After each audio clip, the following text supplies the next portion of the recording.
Hi everybody, here's Charlie in Sotogrande. Today, it's cloudy outside.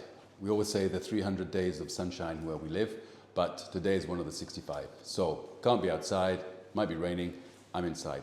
Today I want to talk to you about how you should prepare to sell your house, okay? There are certain tips I want to give you so that you can get it right.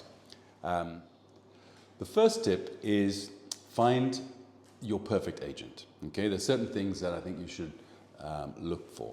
First of all, a dedicated man or woman, okay? Many agents along the Costa del Sol are just what I call pop-ups.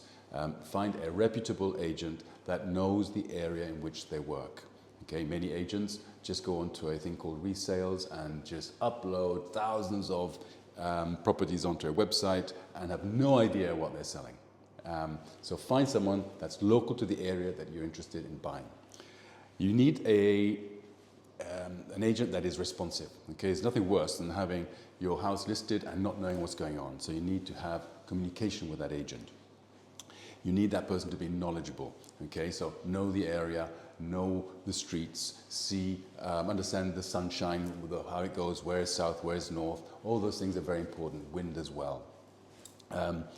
Listing and the pricing of the property is very important. So when they come and recommend a price, how do they justify that? You know, is there a building block in terms of how they come to a number that is the one that you should put your property on the market for? Presentation of your property, the agent should be able to help you with that, and we'll get onto that in another few of the tips. And most importantly, when you come to having an offer, negotiation is very important. So you need an agent that is negotiating for you, but also for the buyer, because at the end of the day, you know, we need both the buyer and the seller to be happy with the number. That's tip number one. The second tip is about photography and 3D walkthroughs. In today's day and age, most people will be looking online for properties that they want to purchase, okay? So how you present your property is very important. Having professional photographers that come in and take very good photographs is critical, and how you present the property online. Professional high quality photographs, therefore 3D tours, so you get a video, plans of the property, and if the house is relevant, having a drone picture and maybe a drone view of what you can see from the property that you're selling. So presentation, photography, videos, tours, drones, all that, very important. My third tip is about understanding your property. Most people that buy will eventually, before they actually sign a contract, send a surveyor in.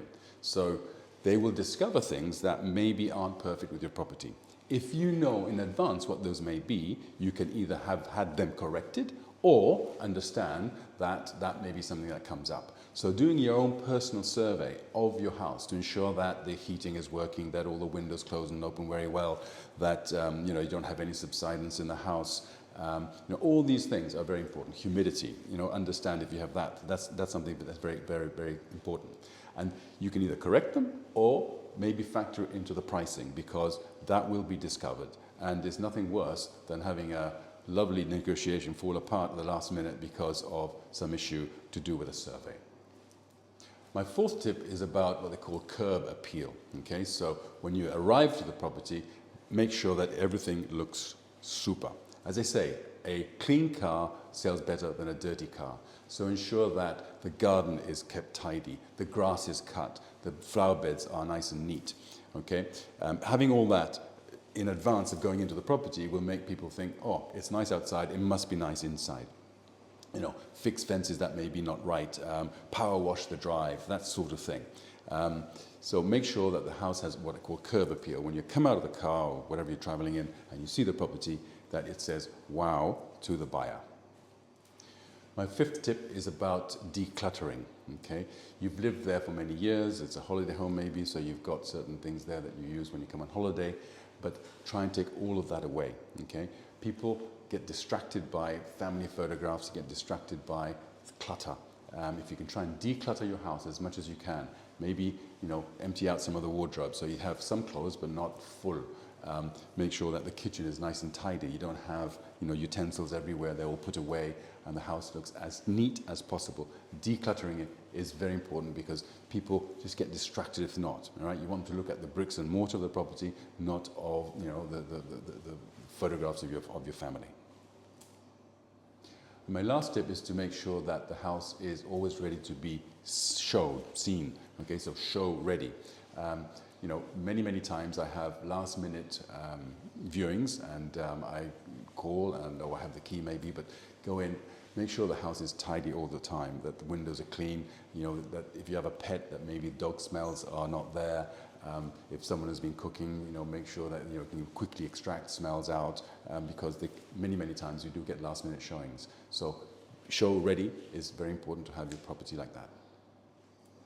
So there are 6 small tips about selling your property. It may not guarantee I'll sell your house if you follow those, but it certainly give you a better advantage over your competitors, which are your neighbors that may be trying to sell. If you'd like any further information about anything to do with selling your property, do leave me a comment and I'll get back to you. Call me, email me, no problem. Love to hear from you.